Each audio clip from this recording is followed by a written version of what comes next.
بسم اللہ الرحمن الرحیم۔ السلام علیکم۔ ناول حوث قسط نمبر 7۔ مونا کا تعلق ایک ایسے گھرانے سے تھا جن کو عام زبان میں سفید پوش کہا جاتا ہے۔ 5 بہنیں اور ماں باپ، جن کی کفالت کرنے والا ایک اکیلا بھائی اسجد۔ بہنوں کی شادی کرنے کی خاطر دن رات محنت کرنے کے باوجود ہر آنے والے رشتے کے معیار کا جہیز نہیں دے سکا۔ نتیجہ یہ ہوا کہ کسی ایک کی بھی شادی کا معاملہ طے نہ ہو پایا۔ وقت گزرنے کے ساتھ ماں باپ پریشان اور بیمار رہنے لگے اور اسجد بھائی نے شادی کا مطالبہ کر دیا۔ بہنوں کی خاطر وہ اپنی زندگی خراب نہیں کر سکتے۔ بہنوں کا نصیب جب کھلے گا تو دیکھا جائے گا۔ اکلوتے بیٹے کی بات ماں باپ دونوں کے لیے ٹالنا مشکل تھا۔ بیٹا بھی وہ جس نے پورا کنبہ سنبھالا ہوا تھا، لہٰذا اسجد کی شادی بہت چاؤں سے کی گئی اور شادی ہوتے ہی انہوں نے ماتھے پر آنکھیں رکھ لیں۔ ان کی بیوی کا کہنا تھا کہ اسجد پر بوجھ بننے کی بجائے سب بہنیں مل کر اسجد کا ہاتھ بٹائیں، کیونکہ شادی ان کے نصیب میں نہیں ہے۔ سب گھر والے بہو کی جلی کٹی سننے کے پر مجبور تھے، کیونکہ بقول بہو کے ان کے میاں کے ٹکڑوں پل پل رہے تھے۔ پہلے تو اسجد کی غیر موجودگی میں ان کی بیوی طعنے کسا کرتی تھیں، لیکن پھر ان کی موجودگی میں بھی اسجد کی ماں بہنوں کو بے عزت کرتے شرم محسوس نہ کرتیں اور نہ ہی اسجد روکتے۔ پھر ایک دن مونا نے باپ کے پاؤں پکڑ لیے کہ اس کو کام کرنے کی اجازت دے دی جائے۔ باپ نے بیٹی کی ضد کے آگے ہار مان دی اور مونا نے ایک بوتیک میں کام کرنا شروع کر دیا۔ مونا کا بہنوں میں تیسرا نمبر تھا اور مونا کی عمر 18 سال تھی، لیکن حوصلہ مند بہت تھی۔ تبھی وہ اکیلی تھی جو کام کے لیے بھائی کی مخالفت مول لے کے گھر سے نکلی تھی۔ وقت گزرتا گیا اور مونا کے ہاتھ میں ہنر بڑھتا گیا۔ بوتیک میں وہ خود کام کرتی اور گھر آ کر باقی بہنوں کو بھی سکھاتی اور ان کے سلے کپڑے علاقے میں بہت پسند کیے جانے لگے۔ 4 سال بعد مونا کی دونوں بڑی بہنوں کی شادی ایک ہی گھر میں ہو گئی۔ اس کے بعد مونا کا نمبر تھا، لیکن کیونکہ وہ کمانے لگی تھی، اس لیے مونا کے لیے ہر آنے والے رشتہ بہانے سے ٹھکرایا جانے لگا۔ مونا شکل و صورت میں بھی باقی بہنوں سے خوبصورت تھی، لیکن احساس کمتری کا شکار رہنے لگی اور ایسی لڑکیاں پھر دوسرے کے جھانسوں میں بہت جلد آ جاتی ہیں۔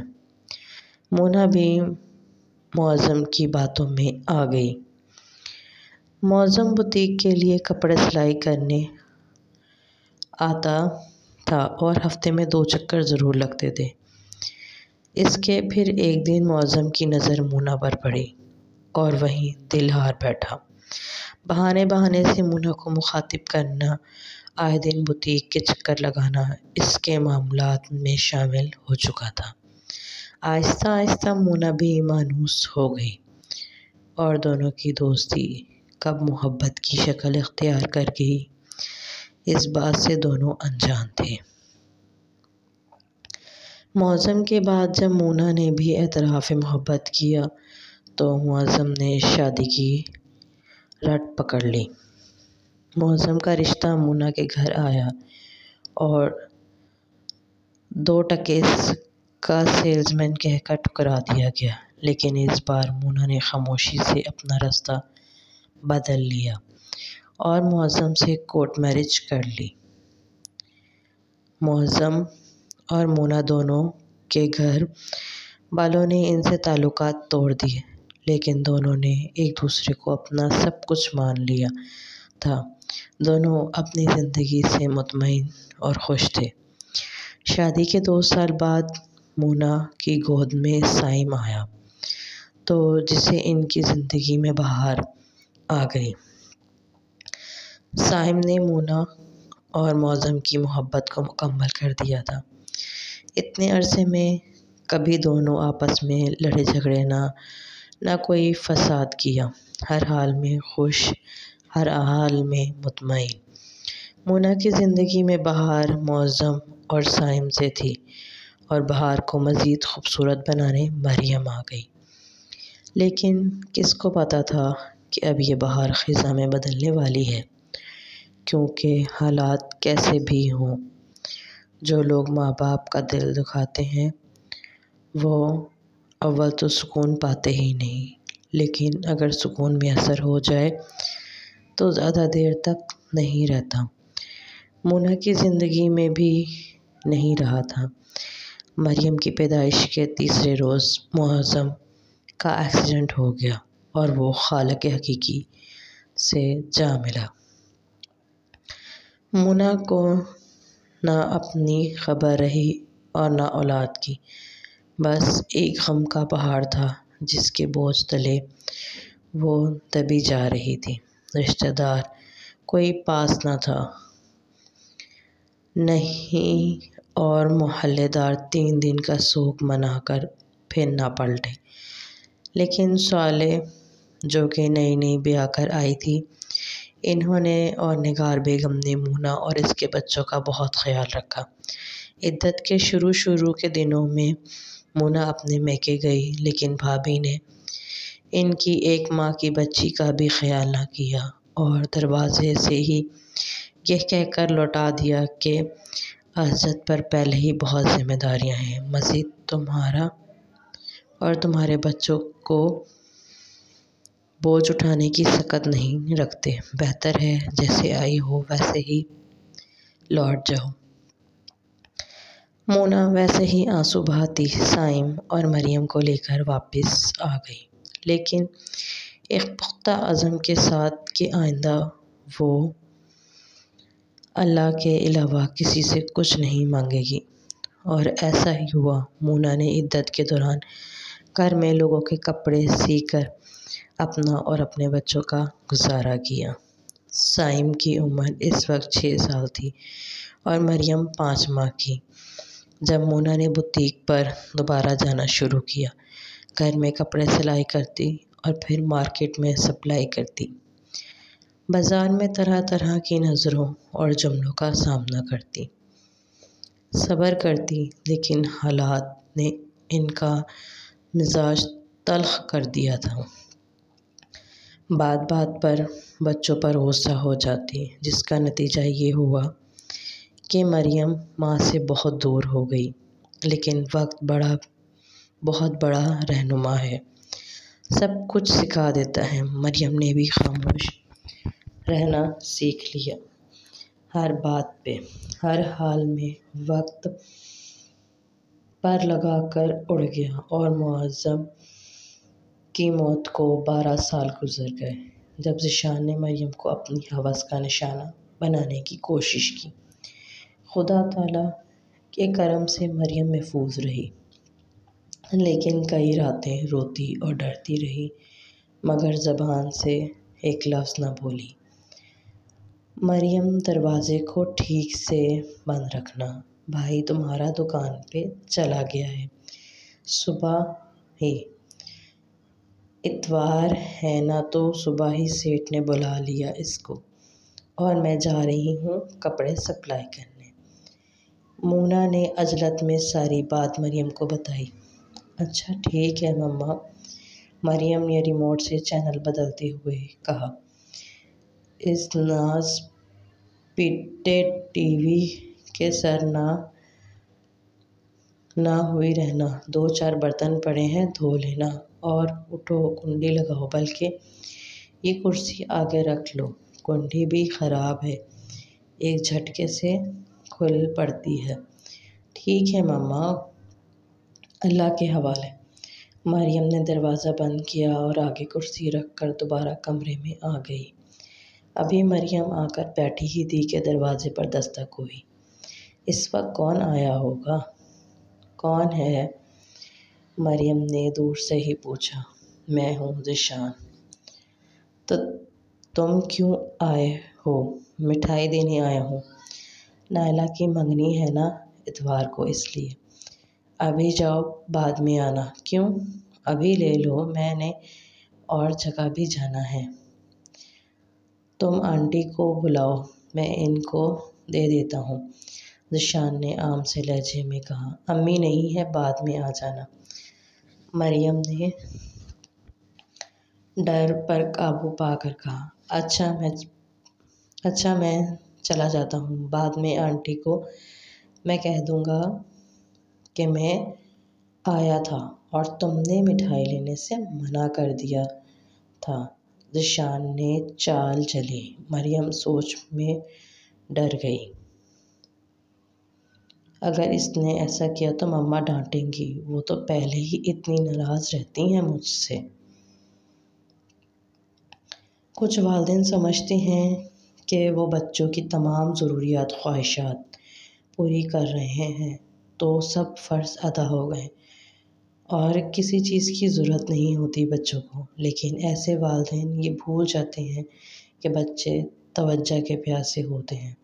محبت بھی دوسرے درجے پر آتی ہے ان معصوم فرشتوں کے لیے، کیونکہ جب آپ توجہ سے بچے کی بات، خوف، خدشات، احساسات کو نہیں سمجھیں گے، بچہ آپ سے دور ہوتا جائے گا۔ لیکن اکثر والدین اولاد کی ضروریات کو ذمہ داری سمجھ کر دن رات کام کرتے رہتے ہیں، نتیجہ اپنی اولاد کو خود سے اتنا دور کر جاتے ہیں کہ وہ باتیں چھپانے لگ جاتے ہیں، یا وہ والدین دنیا جہاں کے کام تو خوش اسلوبی سے کرتے ہیں، لیکن اپنی اولاد کی ذرا سی باتوں پر ڈانٹ دیتے ہیں، ٹوک دیتے ہیں، تو بچے اپنے اندر جڑی تمام اچھی بری باتیں چھپانے لگ جاتے ہیں تاکہ ان کے ماں باپ کو ناگوار نہ گزرے۔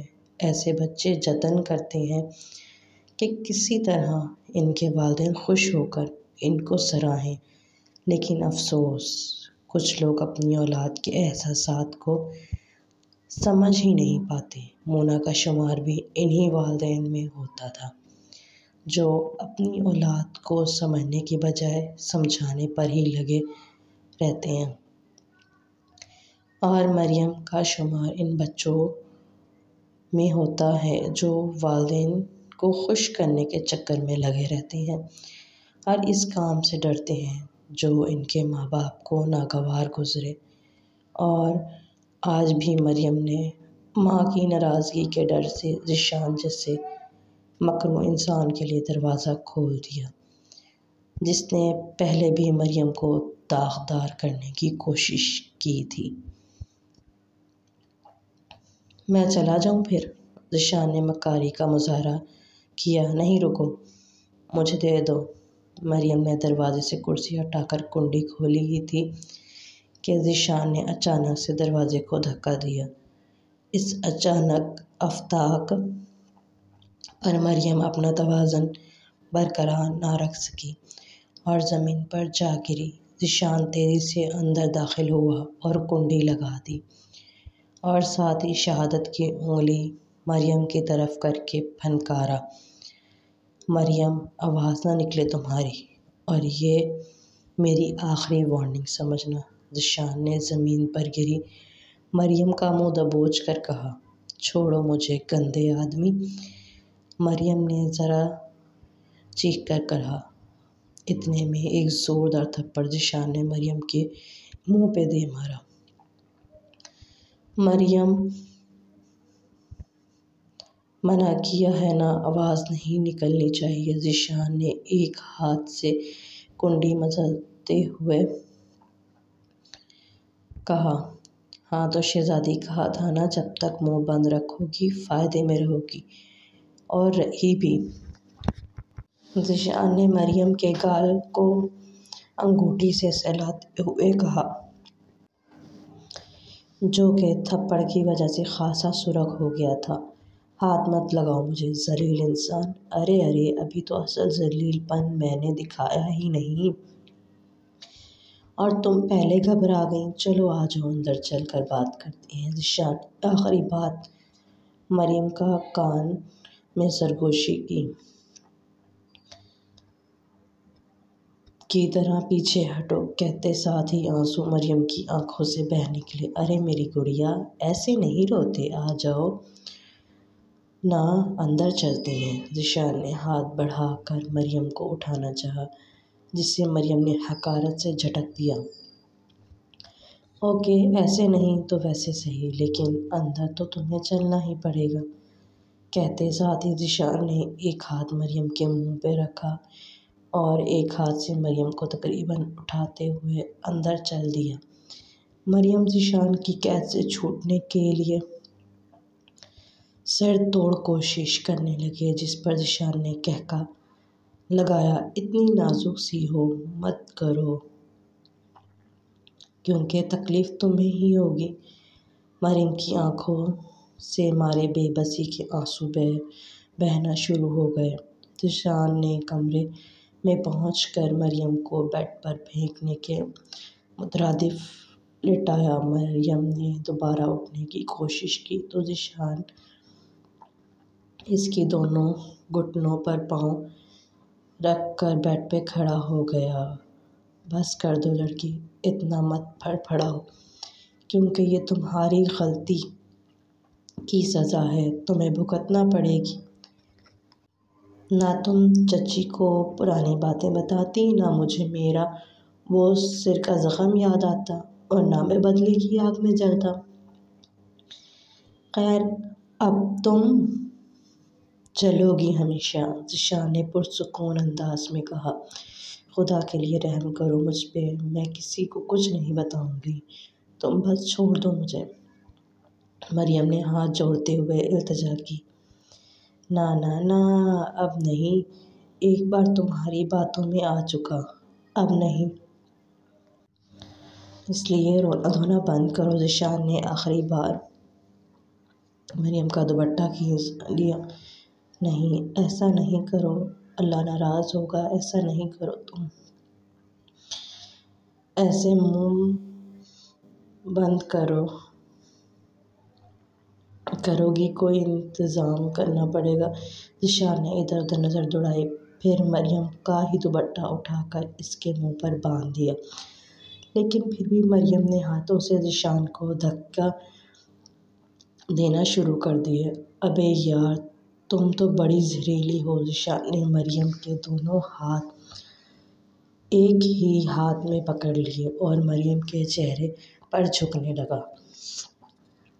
صائم، او صائم جی، استاد آیا۔ آج کیا تاریخ ہے استاد؟ 31 اکتوبر۔ استاد، صائم نے جوتوں کے ڈبے ترتیب سے رکھتے ہوئے جواب دیا۔ او چھڈ یار کم، ادھر آ میرا پتر۔ اوئے چھوڑ یار کام کو، ادھر آؤ میرا بیٹا۔ جی استاد، جا چھٹی کر۔ جی استاد۔ صائم گھبرا گیا۔ او ڈرنا یار، نکال نہیں رہا، چھٹی دے رہا ہوں آج کی۔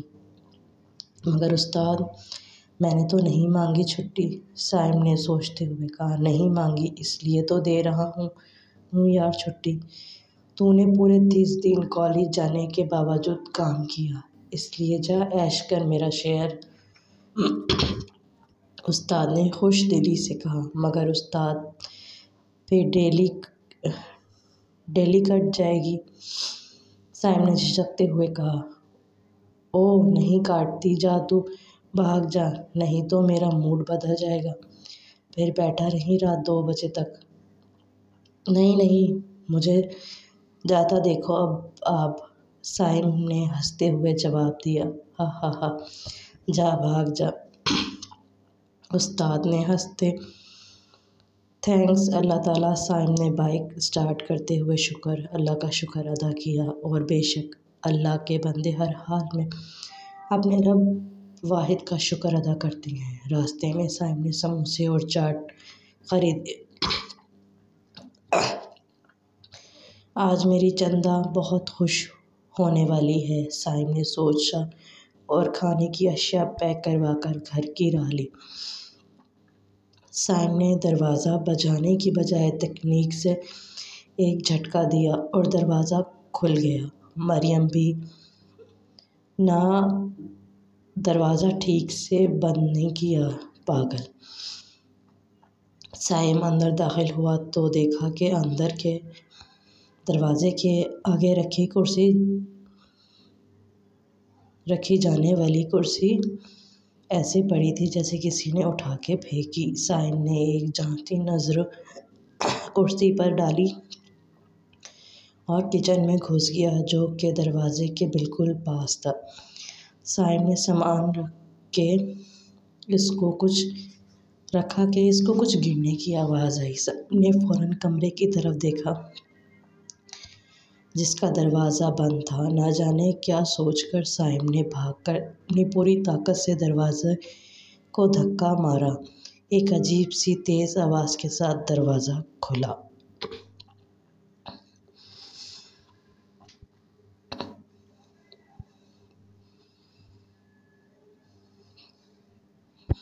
ذیشان نے جھک کر مریم کے چہرے کو چھونا چاہا تو مریم نے ہاتھ جھٹلا کر اسے پیچھے دھکیلا۔ ذیشان نے غصے سے مریم کو دیکھا مگر بولا کچھ نہیں، بلکہ دوبارہ مریم کے دونوں نفیس سے ہاتھ اپنے ایک ہی ہاتھ میں پکڑ لیے اور اپنی شرٹ دوسرے ہاتھ سے کھولنے لگا، جبکہ پاؤں ابھی تک مریم کے گھٹنوں پر تھے، جس کی وجہ سے وہ ہل نہیں پا رہی تھی۔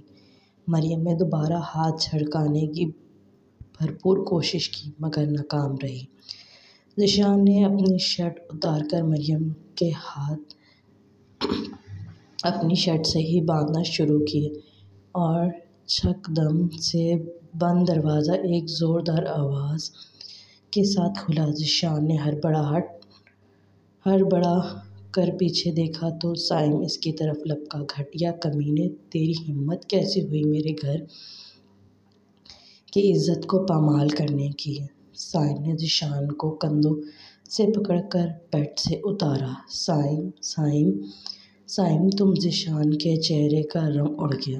بکواس بند کر کمینے، تو کیا سمجھا تیرے ناپاک ارادوں میں تو کامیاب ہو جائے گا اور کسی کو پتہ بھی نہیں چلے گا۔ سائم نے پوری طاقت سے تھپڑ ذیشان کے منہ پہ دے مارا۔ ذیشان زمین پہ جا گرا۔ سائم نے لاتوں اور مکوں کی برسات کر دی۔ ذیشان کو سنبھلنے کا موقع ہی نہیں مل رہا تھا۔ اٹھ بغیرت انسان! سائم ذیشان کو بالوں سے پکڑ کر گھسیٹتے ہوئے باہر لے جانے لگا۔ اینٹوں والے ٹوٹے پھوٹے فرش پر گھسیٹنے سے ذیشان کی بنیان پھٹنے لگی تھی۔ سائم گھسیٹ کر ذیشان کو گلے میں لے آیا اور پھر سے تھپڑ رسید کر دیا، لیکن اب کہ ذیشان سنبھل چکا تھا اور جواب میں سائم کے منہ پر تھپڑ دے مارا۔ دونوں کو دیوانہ وار لڑتا دیکھ آہستہ آہستہ محلے کے اور بھی لوگ باری باری ان کے قریب آنے لگے۔ کسی نے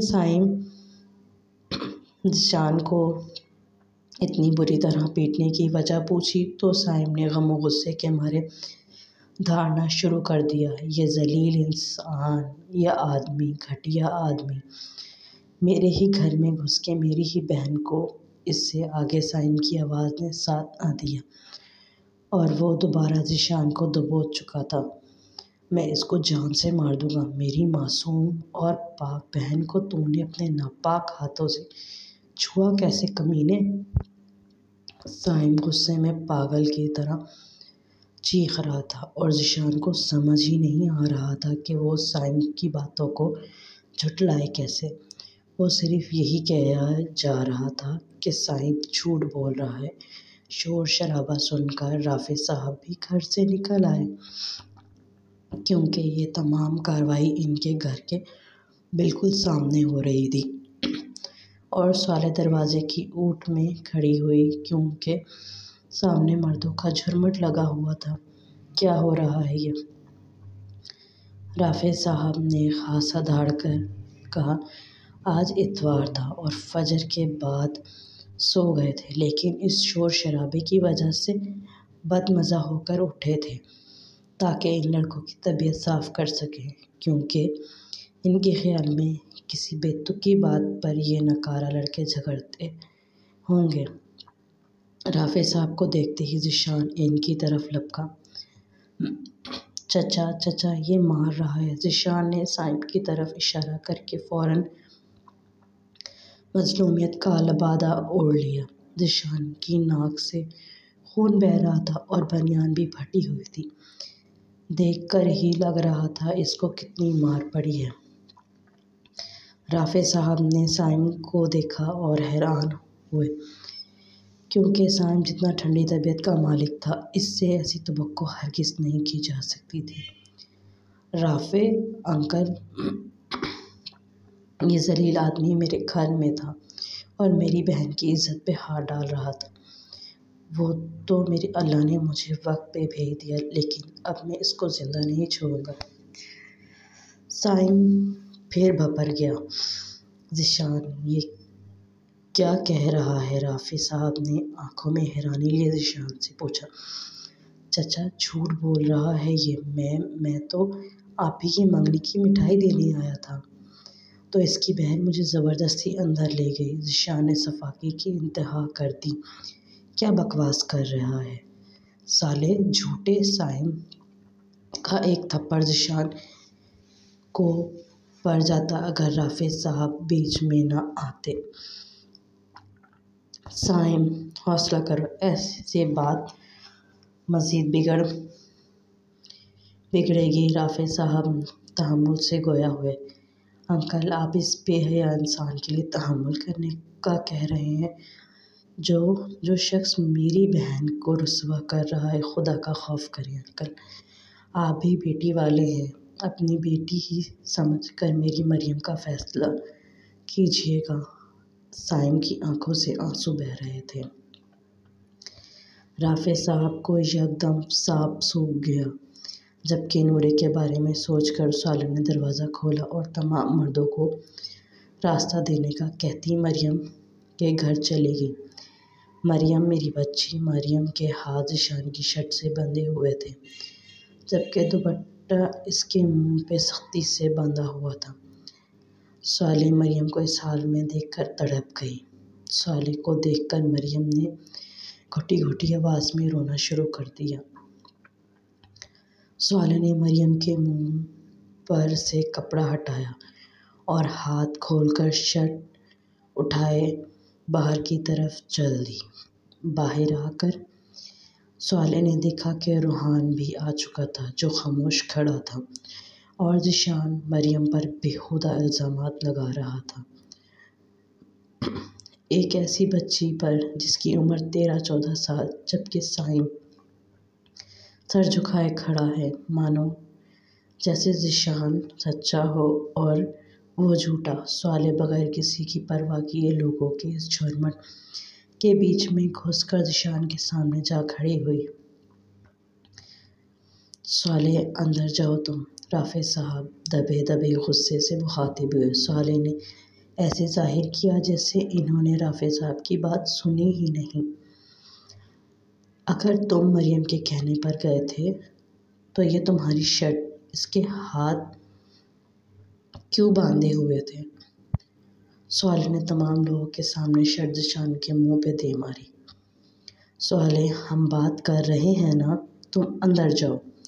رافع صاحب پھر گھور کر بولے۔ اب بول نا بے حیا انسان، کیوں باندھی تھی؟ صائب نے ایک بار پھر چلا کر کہا۔ ہٹو سامنے سے!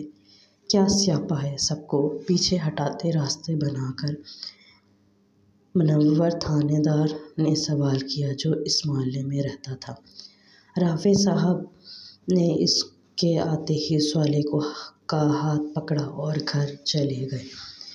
منور تھانے دار نے دونوں فریق کی بات سنی اور شام 4 بجے تمام محلے والوں کو پنچایت میں شریک ہونے کا کہا۔ کیونکہ اب بات عزت کی ہے تو معاملہ انصاف کی بنا پر حل کیا جائے گا۔ سب نے بات پر اتفاق کیا۔ ساہم اور ذیشان دونوں گھر چلے گئے۔ صالح تمہاری ہمت کیسے ہوئی؟ پورے جہاں کے سامنے میرا تماشا بنا دیا۔ رافع صاحب دھاڑے میں نے سچ کا ساتھ دیا جو آپ نہیں دے رہے تھے۔ صالح نے بھی آنکھوں میں آنکھیں ڈال کر جواب دیا۔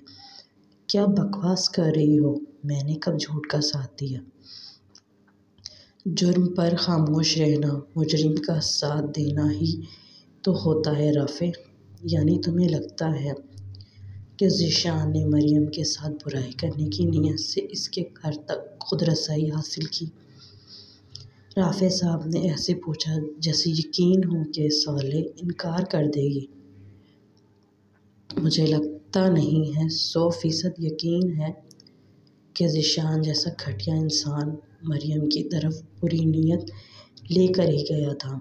رضا بھائی اور بھابھی کی تربیت میں کھوٹ نہیں ہو سکتا، رافع صاحب نے اعتماد سے کہا۔ مان لیں رافع، ان دونوں کی تربیت کا اثر اس بے ضمیر انسان پہ نہیں ہوا ہے۔ صالح نے بھی برابر کا جواب دیا۔ تم دونوں آپس میں کس لیے لڑ رہے ہو؟ کیا تعلق ہے تم دونوں کا اس سب سے؟ نگار بیگم چڑھ کر بولی۔ اماں، اس کا دماغ خراب ہو گیا ہے، بھری محفل میں ذیشان کے خلاف باتیں کی ہیں۔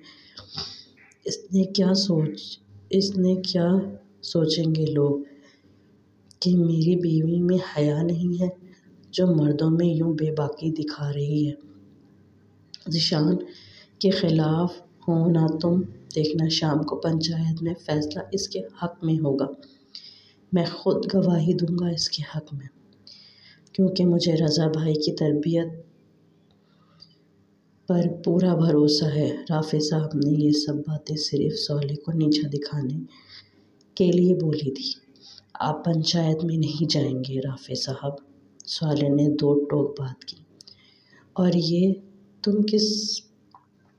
کس نے کہا کہ میں نہیں جاؤں گا؟ میں ضرور جاؤں گا اور ذیشان کا ساتھ دوں گا۔ یہ میں کہہ رہی ہوں کہ آپ اس گھٹیا شخص کے حق میں گواہی نہیں دیں گے، صالح نے چلا کر کہا۔ آہستہ آواز میں بات کرو صالح، میرا صبر مت آزماؤ۔ رافع صاحب کا غصہ 7ویں آسمان پر پہنچ چکا تھا۔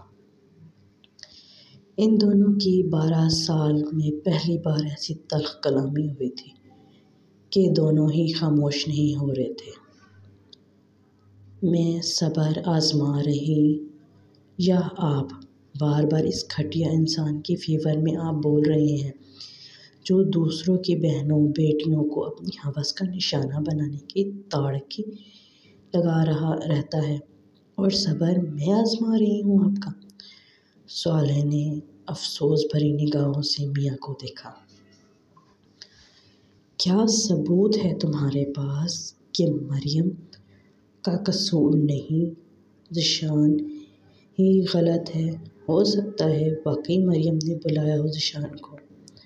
رافع صاحب نے طنز کیا۔ ثبوت؟ برداشت کریں گے رافع صاحب اب ثبوت کو؟ صالح کہتے ساتھ ہی کمرے میں داخل ہوئے۔ رافع اور اماں ایک دوسرے کو ناسمجھی سے دیکھنے لگے۔ یہ لیں ثبوت۔ رافع صاحب کیا مطلب؟ رافع نے سامنے کھڑی نورے کو ناسمجھی سے دیکھا۔ رافع، یہ ہے وہ ثبوت جس نے مجھے اس ذلیل انسان کے خلاف آج سڑک پہ تماشا کرنے پر مجبور کر دیا۔ آپ کا وہ با اعتماد گھر کا پلا بچہ آج سے 3 ماہ پہلے آپ کی اس بیٹی کو اپنی درندگی کی نظر کر چکا ہوتا۔ اگر اس وقت مریم کو نہ بچاتی، وہی مریم جو آج آپ کو ذیشان کے مقابلے میں جھوٹی لگ رہی ہے، وہی مریم ایک بار پہلے بھی اس درندے کے ہاتھوں اللہ کے کرم سے بچ گئی تھی۔ صالح نے ایک ایک کر کے تمام باتیں رافع اور اماں کو بتا دیں۔ رافع صاحب کی آنکھیں پترا گئیں اور وہ دیوار کا سہارا لیے بیٹھے بیٹھتے چلے گئے۔